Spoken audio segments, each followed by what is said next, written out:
Hello everyone. What we're going to talk about in this lecture is the first type of evolution. Evolution in general is divided a little bit artificially but into micro and macro evolution, where by micro evolution we mean those subtle changes that take place all the time within population, is taking place even within humans right now, but they do not give origin to dramatic effect like a creation of a new species. It's just the changes in the frequency of the different type of alleles in different genes. So it's divided into microevolution, that's what we'll talk about here, and macroevolution, which instead refers to more dramatic changes within or outside population that might lead also to the formation of a completely new species. And we'll talk about that in the next lecture. So here we'll talk about microevolution, what is causing microevolution, and so on. And we'll talk about how this can be studied through population genetics. So this is the topic, these are the topics that we'll touch here. First of all, we'll define what microevolution is. Then we'll talk about what is variation. What do we mean by variation within a population?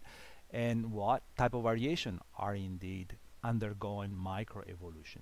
Then we'll talk a little bit about population genetics. In particular, we focus on the Harding-Weinberg principle and equation that allows you to predict ultimately what should happen if a population is not undergoing evolution, and therefore give an idea, sense if evolution is happening or not.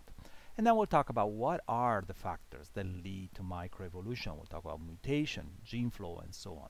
And finally, how are some variants that might also even be lethal, or so how is all these variabilities still preserved within population? Why some alleles do not, some variants do not disappear during evolution? What are the mechanisms that preserve all these variabilities, all these polymorphisms? So first, definition of microevolution. By microevolution, what we mean are those changes just in the frequencies of the alleles of different genes within a population. That's all we're talking about. Changes that might not even be apparent. So there are so many changes happening right now. We don't see them, but they are happening. So the frequencies of different alleles might change over time. That change is referred to as microevolution. Just to be clear, what we mean by population, what we're talking about is a group of individuals belonging all to the same species. They are living together at the same time and in the same place. Here is an example of microevolution, just to clarify a little bit here. So this is what happened to the bacteria, Staphylococcus aureus. This is a bacteria that is found pretty much anywhere, on Earth. You can find on dirt and so on. So it's a serious, could be a serious threat when it comes to wounds and so on. And this was a very serious threat, particularly during the Second World War. Many soldiers were actually lost, not because of the direct wounds caused by the weapons, but actually by secondary infection by this bacteria. So a big game changer was the introduction as a drug of penicillin. Penicillin was actually discovered before 1942. It was discovered in 1928 by Alexander Fleming, starting from a mold and so on. You probably know the story. But it was purified finally in 1942 and started being used on a wide scale as a drug on that year. Great, that was a game changer in war. Many soldiers could finally be saved. However, with time, slowly, scientists started noticing that there were more and more more type of these bacteria, Staphylococcus aureus, that were becoming resistant to this drug.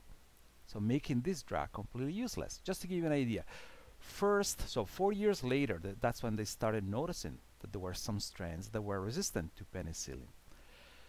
Then, at that point, 14% of the strains that were tested were actually resistant. And by 1950, so 8 years later, 8 years after the introduction of these antibiotics, already half of the strains were actually resistant. This was obviously a serious problem. This is a serious problem nowadays. I'm sure you're very well aware how there are more and more bacteria that are becoming resistant to conventional antibiotics, to a point that, just to give you one statistic, that relative to the United States, but this applies to all the countries if you want. Just in the United States, you have every year 2.8 million people are actually found infected by antibiotic-resistant bacteria, and 35,000 of them would die. These are huge numbers, right? We're talking about COVID nowadays, but these are big numbers, very serious numbers. This graph here just shows you the how many of these bacteria have evolved over time. So just in the black here, in this black line here, you see the curve of how strain resistant to methicillin of Staphylococcus aureus, the same bacteria we talked about in the previous slide, become more and more common over time. So there were basically none in the 80s, and by now you have 60% of them that they are resistant to methicillin, another very important antibiotic. Another very common one and very serious one in the hospital is Pseudomonas aeruginosa. This is another bacterium that you find everywhere on dirt and so on, and it causes pneumonia, it causes blood infections, it's very serious, and oftentimes you might acquire it if you go in a hospital through surgery. If the area was not properly sterilized, you could actually get an infection like that. Unfortunately, this bacterium too is becoming more and more resistant to this antibiotic here. So again, posing a very serious threat. You can go to a hospital just for a surgery, but you may come out infected by this bacteria, and you have a chance that you might not be able to be treated. So this points to the fact that now we need new treatments other than the conventional antibiotics for many bacteria. By going back to what we were saying here, these are all examples of microevolution.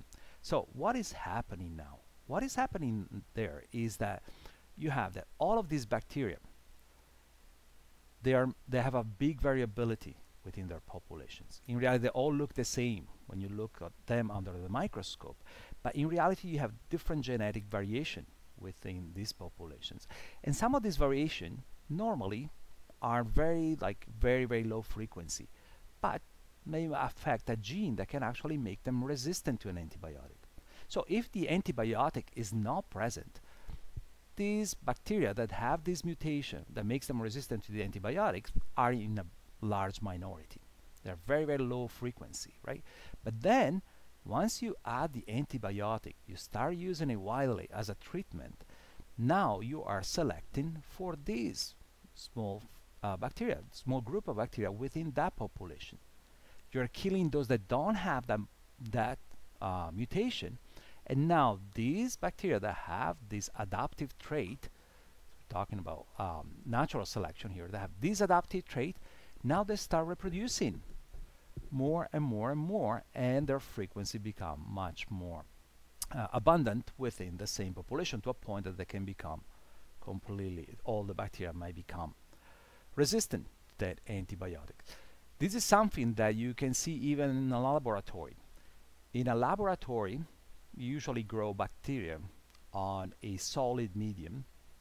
It's called an agar plate with different type of nutrients added to it depending on the bacteria you're growing. So but anyways, there you have this solid growth medium here, and then you spread the bacteria on top, and then you put them at 37 degrees or the appropriate temperature, and then you start seeing that the bacteria grow, forming colonies.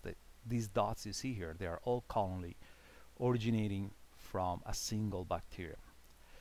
Now, if there is no antibiotic, this is what you will get there. So most of these colonies will be sensitive to any antibiotics that this bacteria is normally sensitive to.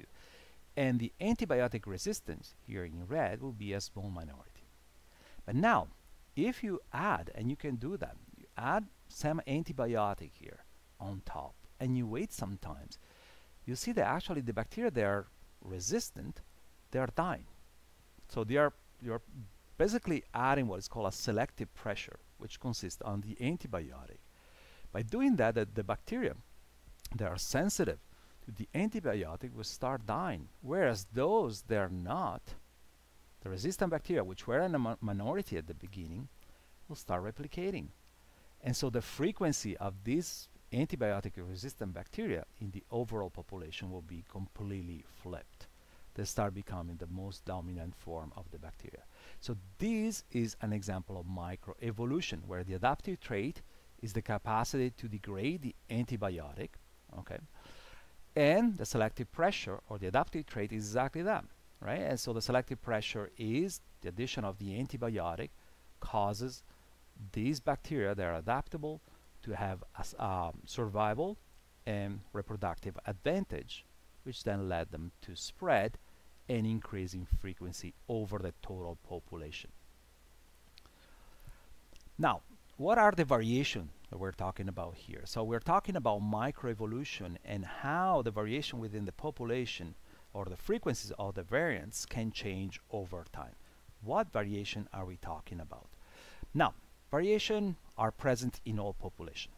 Okay, they might not be visible, many times are not visible. Just look at humans, we're all different, but we look very similar in many ways. But there are some variations that are not visible within our body as well.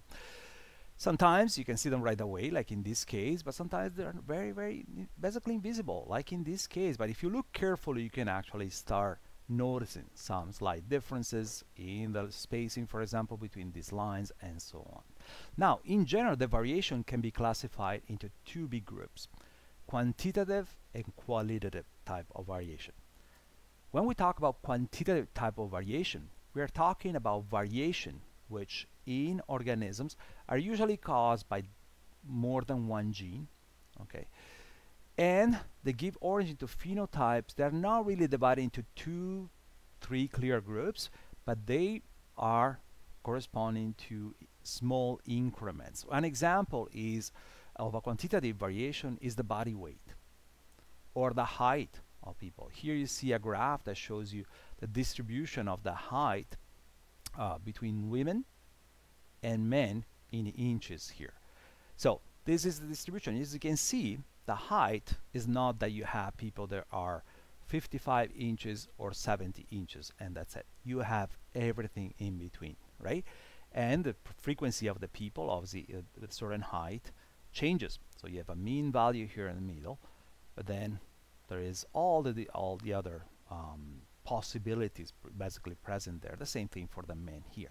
So this is a quantitative type of variation. Genetics play a role in this as well, and evolution plays a role in this as well. You will see at the end when we talk about the type of natural selection. That's what we'll be talking about, how natural selection can affect quantitative type of variation. Qualitative type of variations instead are variations that exist in two or very few discrete states, okay? And oftentimes they're caused by a single gene or very few genes. An example is, for example, the color of the flowers that Mendel was studying. All Mendelian characters studied were all qualitative variation, would correspond to qualitative variation, okay? An example here you have, for example, is the color of the snow geese here. So that can be only either blue, doesn't look blue, but it's blue, believe it, or white here. So two or very few discrete states present there. So these are type of qualitative variation. Now, qualitative variation are easier to study, and the reason being that you can fairly easily calculate the frequency and the percentage of the different variants within a population. Since you have only 2, maybe 3, it's very easy to divide all of this. It's much harder when it comes to obviously quantitative type of variation. And so the way you calculate the frequency is by calculating the number of individuals carrying one specific variant over the total number of the population. For example, if you have 123 blue snow geese over 492 snow geese, now the frequency of blue, color blue, will be this number 123 divided by the total number 492, so 0.25, 25%, but usually it's the frequency is expressed with a value between 0 to 1. Okay, we'll see an example later on when we talk about population genetics and particularly the Hardy-Weinberg equation. Now, variation are not always genetic. So there are two possible causes of variation. Evolution works on genetic variation, but variation can also be environmental. So sometimes, for example, in this case here, these are hydrangea. That's exactly the same plant, the hydrangea plant, but the coloring of the flower is susceptible to the pH of the soil. So if you grow this plant in an acidic soil, actually it will give you blue-purple flowers, dark purple flowers.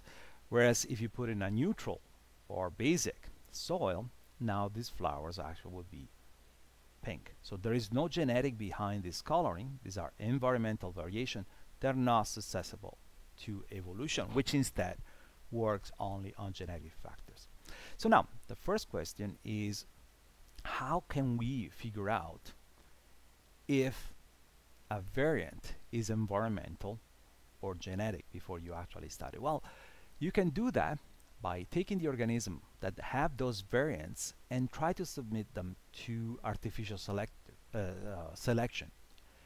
So you want to see that basically you're trying to simulate some sort of natural selection and see if that would change somehow the distribution of these variants within the population. If that happens, it means there is a genetic component to that. Otherwise, if your artificial selection doesn't work, it means that it's environmental. Let's go through an example. This is what these three scientists, Swallow, Carter, and Garland, did. And what they were interested on, they were trying to figure out whether activity level, so whether you are more active or less active, is genetic or environmental. Is it just because you grow in a place where you have no cars, you're forced to walk around, that makes you more active, or is because individuals just have it within themselves because of their genetic makeup? Obviously, the fact that it can be genetic doesn't exclude that there is an environmental component, just to make it clear.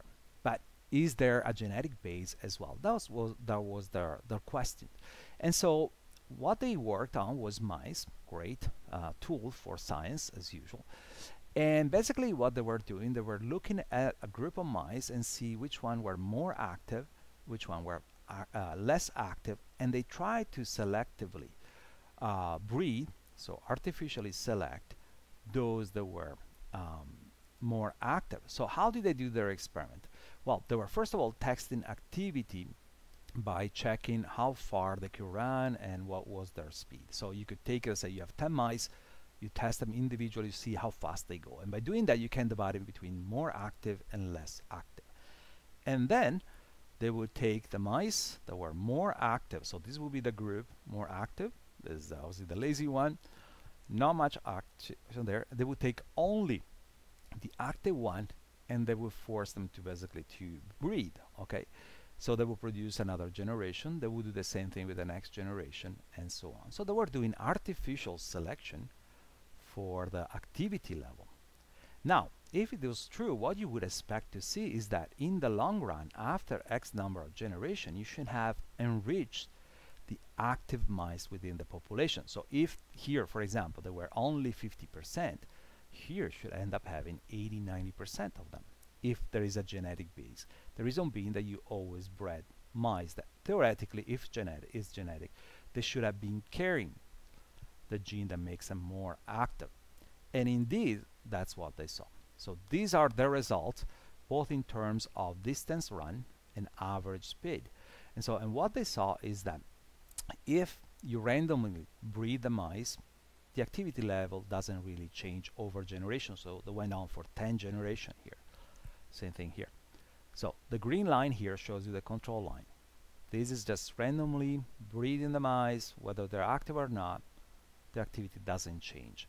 But now, if you instead do artificial selection, so you keep selecting those active mice and get them to breed with each other, now you actually are enriching the population on active mice. So they can actually be much more running faster and, sorry, in this case, or for longer period of time as well. So just doing artificial selection, in this case for the activity of the mice, you could prove that there is a genetic base for the variation that in this case was studied, which was the activity of the mice. Now, how are genetic variation caused? Well, there is, first of all, we'll talk about the process that caused the genetic variation later on. There is in general, there is a lot of variation, okay, genetic variation. And just to give you an idea, if you take plants, you take invertebrates, you see that at least half of the loci have more than one option. So they're polymorphic. That's what polymorphic means. You might have more than one allele for a loci. Now, by loci, in case you forgot, what we mean is a region in a chromosome that is conserved, so in plants or invertebrates or humans, and that might have different variables. The different variables will be the alleles. Now, this region that is conserved could be corresponding to a coding gene, so something that gives origin to a protein, or could be corresponding just to a sequence. Even sequence of DNA that are conserved, sometimes they may be with variables there. So a locus is just a fixed region in a chromosome that is conserved. Might be giving origin to a protein or not. We'll focus here on coding genes, but could be also just a sequence of DNA. So if you take all the loci in plants and in invertebrates, you'll see that at least half of them have more than one variable. Okay, so talking about the gene for the color of flowers, you have 2 or more variables in different plants, and so on.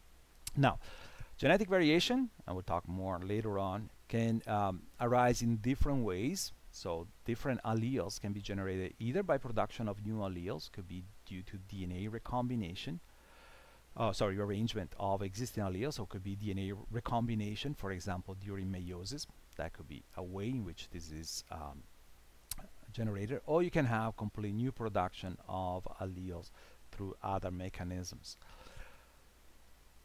Now, let's talk about population genetics. So we talked about variations, how they're defined, the type, quantitative, qualitative. Okay, how can you distinguish between variations that have a genetic background and those that do not have? Only those with a genetic background will be subject to evolution. Now, let's go through the science that studied this variation, how the frequencies of this variation changes within population. And that's what we're talking about when we talk about population genetics. So that's that field of genetics that study how the frequencies of genotypes and alleles changes within a population. Whether it's visible, the effect, or not, that's what population genetics study. All right, and so it studied what is called the gene pool. Is the sum of all the loci found within individual of the same population. An example, you have it here. Imagine you take a population, you go on a field, you take a population of snapdragons. Do you remember snapdragons? These are flowers whose color is subject to incomplete dominance. That was what we use as an example of incomplete dominance after talking about Mendelian genetics. And so these, the color of the flower, so the locus C, can present 2 variants.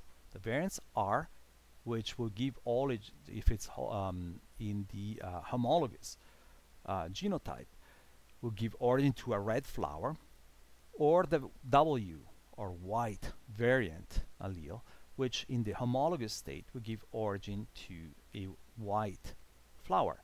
But now you have that, in this case, since there is incomplete dominance, when you have a heterozygous plant with both the R or red allele and the white allele, it will give origin to a phenotype which is half the way between red and white, so pink. Okay, so going through the example of what population genetic does, what it does is study the frequency of these genotypes and alleles within the population. For example, imagine you're studying a population of 1,000 of these plants, and you found out that 450 are red, and therefore they must have this type of genotype. They must be homologous for the red allele. You have 500, they're pink, and therefore must be heterozygous, and 50 of them that are white, and therefore must be homologous for the white allele here. So in total you have 1,000 plants there. Now, what population genetics would do, will calculate, and there is a reason why they do that, is to figure out whether these plants are evolving and so on, how much diversity there is in there. They will calculate the frequency of the genotypes. For example, now you have 450 plants that are red, and therefore you know that the frequency of the homologous red phenotype, we cannot really say homologous dominant here because this is incompletely dominant. So you have that 450 plants over 1,000 plants are red. So this genotype, homologous red, correspond to 0.45. Okay. If you're looking at the white plants, instead will be 50 plants that are homologous for the white allele over 1,000 will be 0.05. And now they study also the frequency of the alleles. Now you know that both alleles here are red. Okay, so it means that you have 2 times the number of individual in terms of alleles, so 2 times 450, 900 alleles that are red coming from these plants. These plants would have one allele that is red, one is white, so there are 500 alleles that are red, 500 that are white, and this one would have both alleles that are white, so you would have 2 times 50, 100 alleles that are white here. So if you add them all together in this population, you would have 1,400 alleles that are red, 600 that are white, a total of alleles which is 2,000. Obviously you have 1,000 plants, each one carrying 2 alleles, so it's 2,000. And so the frequency of the alleles now determined by population genetics will be 0.6. Did I make a sorry, this is actually 0.3. There's a mistake here. This will be 0.3 in frequency for the white allele. There's a mistake there. Okay, so this will be 0.30. That's the frequency of the white allele. Why does population genetics cares about determining the frequencies of the genotypes and alleles? Is to see different things. First of all, how much variability there is within a population. It's important to know, for example, if you're into conservation, you want to know, you're studying white tigers, you want to know what is the chance of them survival in 1,000 years. You want to know how much variation is there. Okay. The second thing is you want to know if there is evolution happening. If evolution is happening, the frequency of these values here will be changing over time. That's what population genetics does. Now, as a definition of evolution, evolution changes the frequency. In this case, we're talking about microevolution. So microevolution would change the frequencies of the genotypes and alleles over time, if it's happening. That's the definition of evolution. Whether you see it or not, it's happening. Now, when there is no change in the frequencies of genotypes and alleles, it means there is no evolution happening, and the population is referred to as at the genetic equilibrium. The problem is that oftentimes it's basically impossible to determine whether a population is at the genetic equilibrium or not. The reason being that you can still see some changes. Let's say if you're studying a population in one generation and the next one, you might still see a change. Okay, so there might be a change in the frequency, but that change might be corresponding to what you would expect in the population reaching equilibrium. So let's say you have a frequency of an allele here at this value, and then in the next generation goes down here, right? Is this change, what we're talking about here, is this change what you would expect with this population reaching the equilibrium, so not undergoing evolution? Or is it higher, lower? So is there evolution happening or not? So first thing you gotta determine what should be the frequency if evolution was not happening. Practically speaking, it's basically impossible to determine it in an empirical way. Okay, so there is a way to predict in a population. Let's say you take these 1,000 plants, you want to see what's happened in the next generation. Is the change that you will see corresponding to evolution or not? So is this population at genetic equilibrium or not? And if there is any change, does it show evolution or not? How do you do that? Well, first you can try to predict what you should get in the next generation, basically, if evolution was not happening. So mathematically, since it's very hard to do empirically, you can try to determine it. using a principle which was developed by these scientists called Harding and Weinberg. So they basically have tried to come out with a model that would allow you to predict what you should see if a population is at genetic equilibrium. So they developed both a conceptual model, we'll see in the next slide what we mean, and a mathematical model that allows you actually to really predict the frequencies of the genotypes and alleles in the next generation based on the assumption that there is no evolution. So basically they allow you to figure out what should be the baseline that you should compare your data to if you're doing a study. For example, again, going back here, you're studying the variation in color of these flowers, right? Between one generation and the next one. So you do your frequency in the first generation and then in the second generation. You want to interpret this frequency in the next generation to see whether evolution is happening or not. What you should do basically, first you calculate what you should get using the Harding-Weinberg equation, and then see whether there is a discrepancy to what you actually observe. If there is a discrepancy, you can safely assume that this population is undergoing evolution. If it's the same of what you would predict mathematically, there is no change.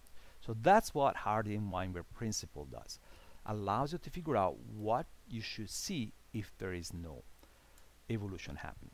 So there is a big assumption that they do in their principle is that a genetic equilibrium based on the Harding-Weinberg principle.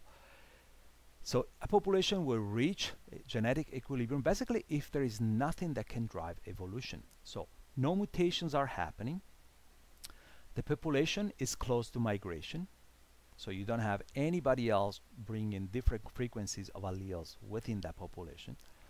The population can grow infinitely in size. We know it's basically impossible, but that's an assumption that they make. And then all the genotypes have an equal amount of chance of survival and reproduction. So natural selection is not acting.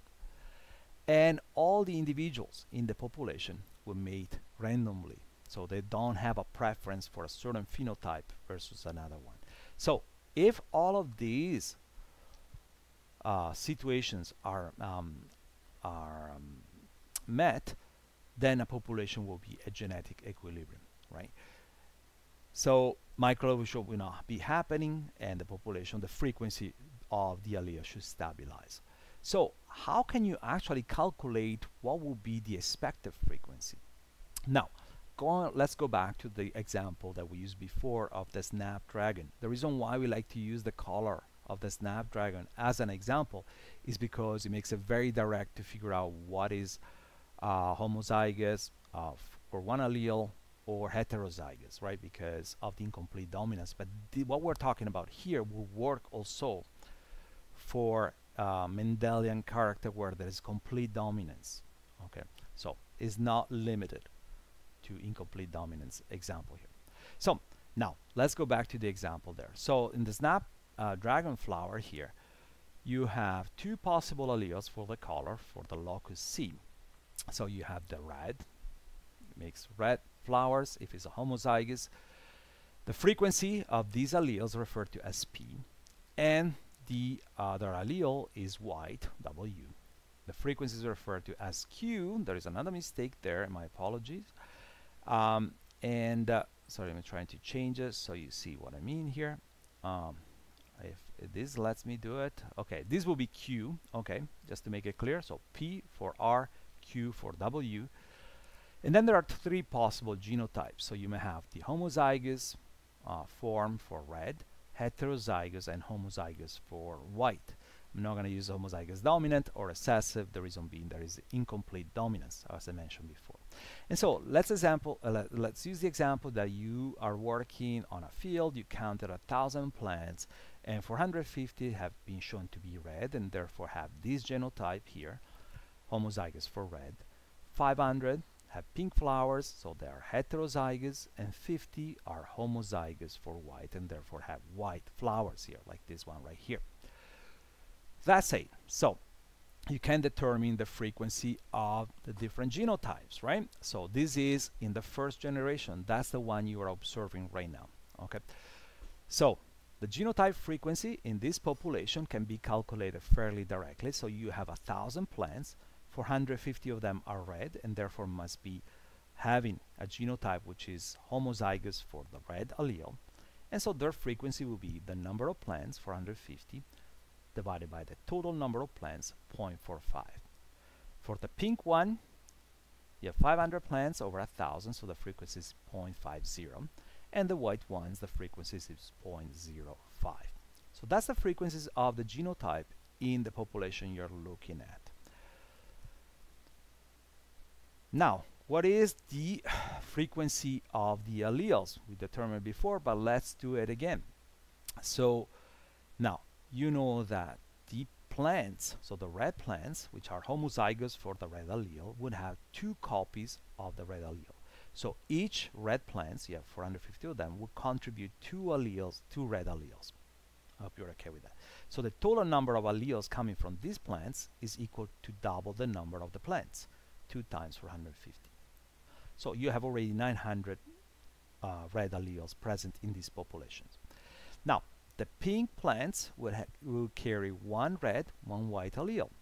So they will contribute, for each plant, you will contribute 1 red allele. So you would have 500 red alleles and then 1 white allele. So you would have 500 of the white allele here. Now, for the white plants, the 50 plants that you had out of the 1,000 there, both of them, all of them, sorry, would carry the same allele, so that each plant would contribute 2 white alleles. So what you have in there is that they would not contribute any red allele, right? But they will contribute each plant, so 2 times 50, 100 white alleles in total. So if you add them all together now, you can find out that in these 1,000 plants, you would have obviously 2,000 alleles, because each plant brings 2 alleles, right? And of them, putting them all together, 1,400, sorry, will be red alleles, 600 will be white alleles. So you can now calculate the frequency of the alleles by dividing the number of alleles for a specific color, so red for example, by the total number of alleles. So 1,400 divided by 2,000 will give you the frequency of the R allele in this population, and 600 divided by 2,000 will give you the frequency of the white allele in this population. So the frequency of the R allele will be 0.70. It would be good to have a 0 here. I didn't add it, my apologies. And the frequency of the white allele will be 0.30 in this population. Okay, and obviously when you put them all together, the total frequency must be equal to 1. So P plus Q, the frequency P referring to the frequency of the R allele, and Q referring to the frequency of the white allele, their sum must be 1, which corresponds to 100%. Hope you're good with that. So we have calculated now the frequency of the genotypes and of the alleles in the starting population, those 1,000 plants that we have counted. Okay, so now the Harding-Weinberg allows you to calculate mathematically what frequency you would expect if all those equilibrium principles were met. So there will be no mutations, no migration, the plants could randomly mate, there's no favorite phenotype, and so on. What frequency should you get in the next generation if evolution was not happening? So what frequency in terms of genotypes and alleles you should get in the next generation if these plants were at equilibrium? Okay, something that you can now really figure out experimentally, but you can do it mathematically. So now to do that, we can use a Punnett square first, and then I'll show you how that can be translated into the Harding-Weinberg equation. Okay, how the Harding-Weinberg equation corresponds to the Punnett square. We did Punnett square in BIO358, so you should be familiar with that. If you remember, in the Punnett square, what you do, you place the gametes that can be produced by the plants on one side, and then the gametes produced by the other plants on the other side. So here we can do it by putting all the gametes together. Now we can determine basically what type of gametes can be produced by all these plants, and combine them together. You see it here on one side. So this is the combination of all the gametes with their frequency here, and the other one right here with the frequency right there, instead of going just with two plants or two type precise plants. So what type of gametes can be produced there? Basically the type of gametes that can be produced. So each of these allele can end up in one of the gametes, right?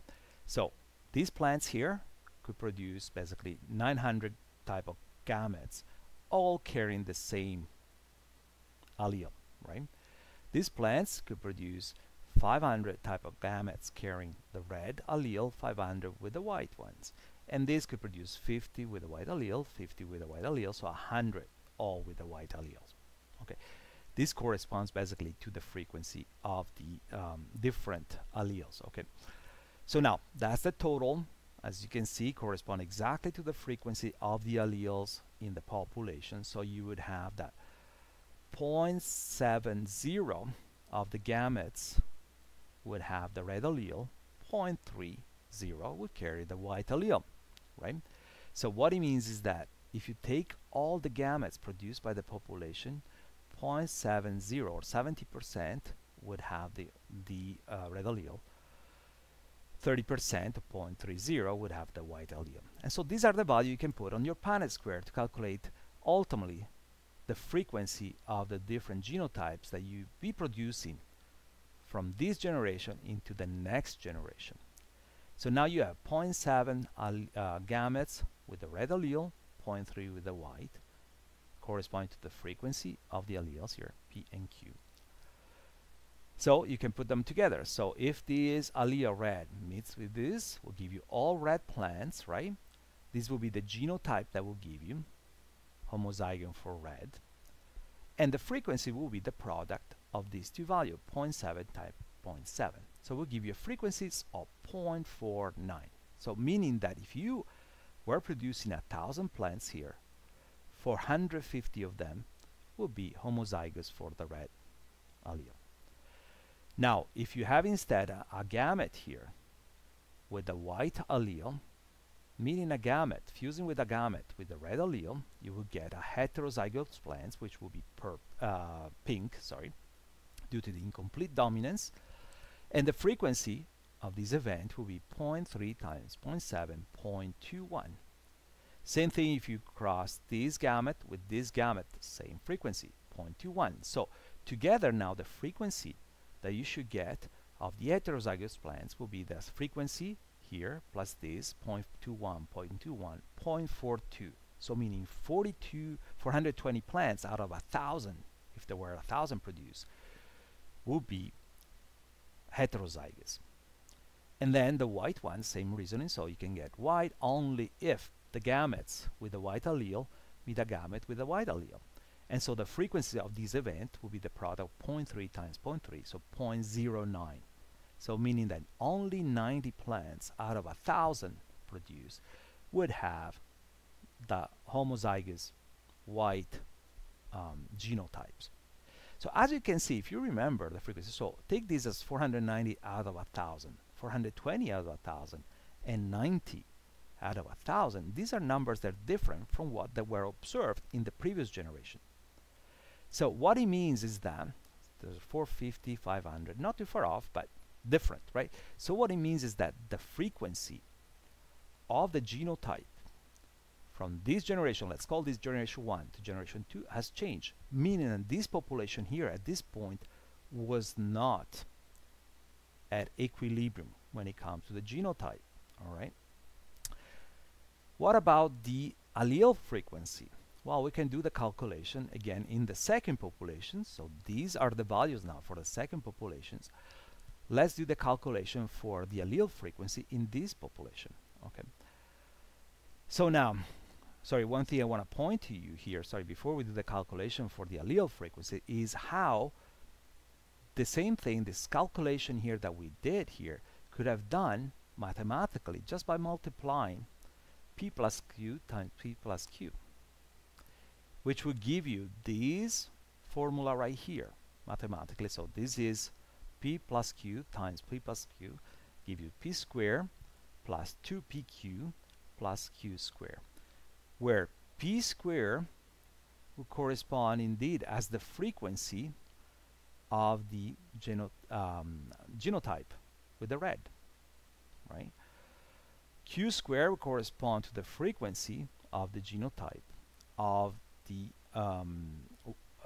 homozygous white plants, and 2 times P times Q will correspond to the frequency of the plants with the heterozygous genotype.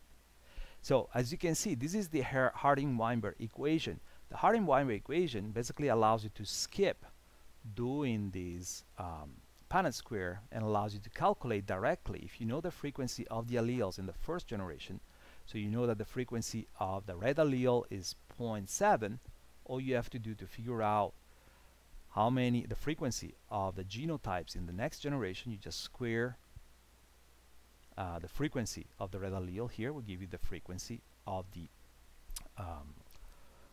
red genotype in this case, right? Then you can figure out the frequency of the heterozygous plants and those with the homozygous white or homozygous recessive if it was a complete dominance example, just by using this formula directly without having to go through the Punnett square. Okay, that's the point of the Harding-Weinberg equation here, to calculate basically the frequency of the genotypes in the next generation based on the frequency of the alleles in the previous generation. And this should give you the frequency that you should get once the plant has reached equilibrium. So this value here will actually be the frequency of the plants in the next generation, assuming that they have reached equilibrium in the second generation. They were not at equilibrium in the previous one, but now, since this is based on the assumption that there is no selection happening here, this value here, due to random mating here, will correspond to the value you should get once the population has reached equilibrium, so in the next generation.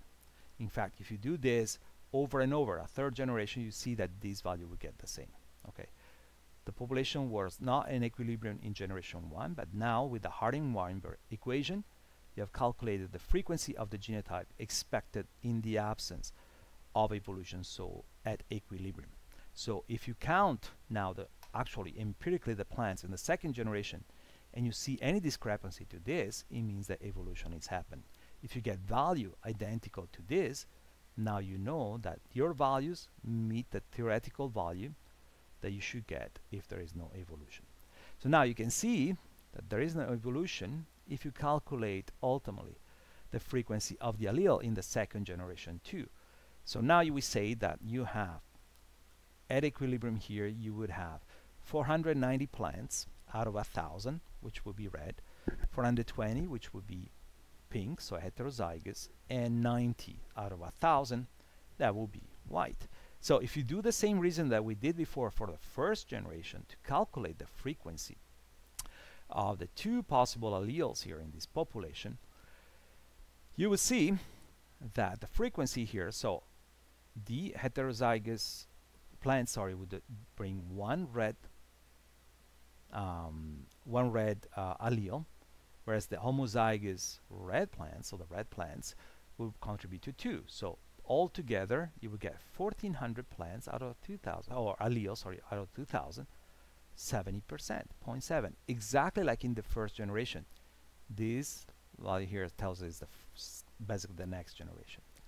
And Q for the next generation is basically the frequency of the white allele. So you would have that the 90 white plants out of 1,000 will each bring a white allele, so 180 white alleles, and then each heterozygous plants will bring one white allele, so you had 420 plants, so 420 white alleles. Put them all together, you get 600 white alleles out of 2,000 total, 0.30 frequency for the white allele, which is exactly what was in the previous generation.